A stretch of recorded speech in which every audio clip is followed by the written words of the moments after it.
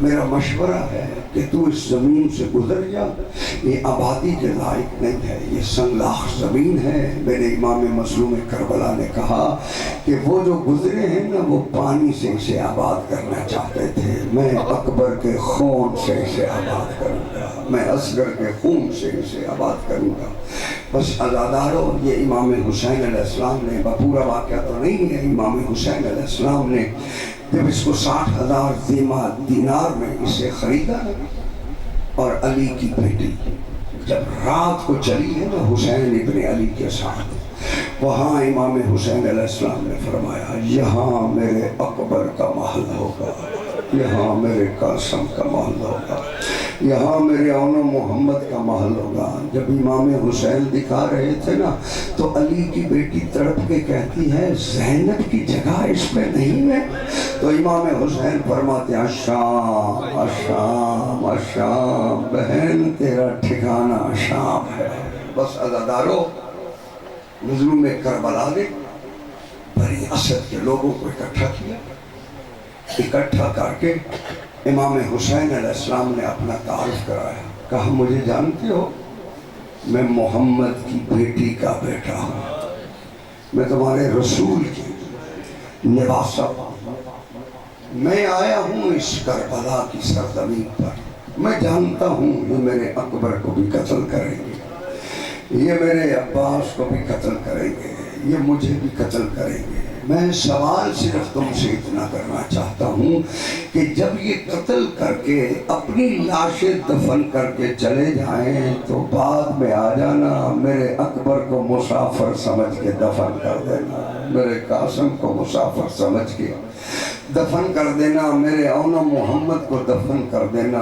بنی اسد کے مردوں سے جب یہ وعدہ لے لیا نا، پھر بنی اسد کی عورتوں کو بلایا، بنی اسد کی عورتوں کو بلا کے امام حسین علیہ السلام نے ارشاد فرمایا ہو سکتا ہے تمہارے مرد حکومت کی خوف کی وجہ سے میرے شہزادوں کی لاشوں کو دفن نہ کر سکیں، تم آ جانا، رات کے سمرے میں میرے اکبر کی لاش پہ مٹی ڈال جانا، میرے قاسم کی لاش کو دفن کر دینا۔ جب سب سے عورتوں سے بھی وعدہ لے لیا نا، پھر چھوٹے چھوٹے بچوں کو بلایا، حسین بلا کے کہتے ہیں کھیلتے تو ہو لیکن 11 محرم کو اپنی گلیوں اور محلوں میں نہ کھیلنا، کربلا کے میدان میں آ جانا، جھولیاں بھر کے ڈالنا، تمہارا کھیل ہو جائے گا، میرا اصغر دفن ہو جائے گا، میرے اون و محمد دفن ہو جائیں گے۔ بس عزادارو، آیت اللہ تعلقانی فرماتے ہیں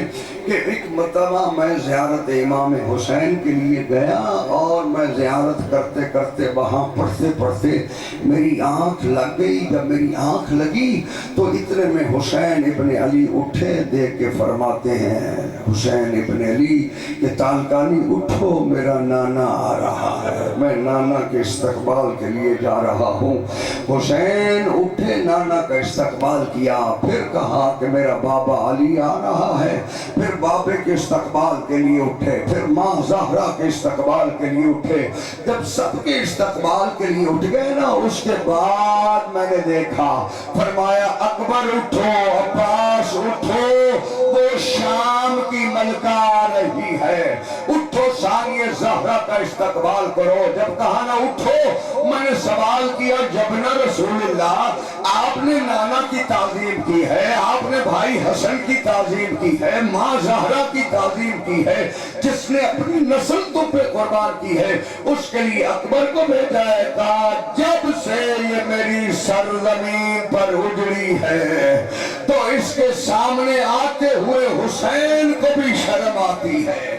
عزادارو، یہ علی کی وہ بیٹی ہے کہ جس نے سارے قافلے کو محلوں پہ سوار کیا، مگر یہ علی کی بیٹی جب چلی ہے نا، تاریخ مقتل کے یہ جملے ہیں کہ 2 منزلہ سفر طے کروایا گیا علی کی بیٹیوں سے۔ 2 منزلہ کا مطلب یہ ہوتا ہے کہ جو 1 دن میں سفر ہو سکتا تھا، 2 دن میں ہو سکتا تھا، وہ 1 دن میں کروایا۔ تاریخ مقتل میں ہے کہ 64 بیویاں تھی جن کی گود میں چھوٹے چھوٹے بچے تھے، مگر جب یہ مدینے واپس آئی ہیں 40 بیویوں کی گود اجڑ چکی تھی. محمد مصطفیٰ کے روزے پہ آ کر بیویوں نے کہا جب ہم گئی تھی تو ہماری گود میں شیر خار بچے تھے, جب واپس آئی ہیں تو کربلا سے لے کر شام تک ان بچوں کی قبریں بنی ہیں.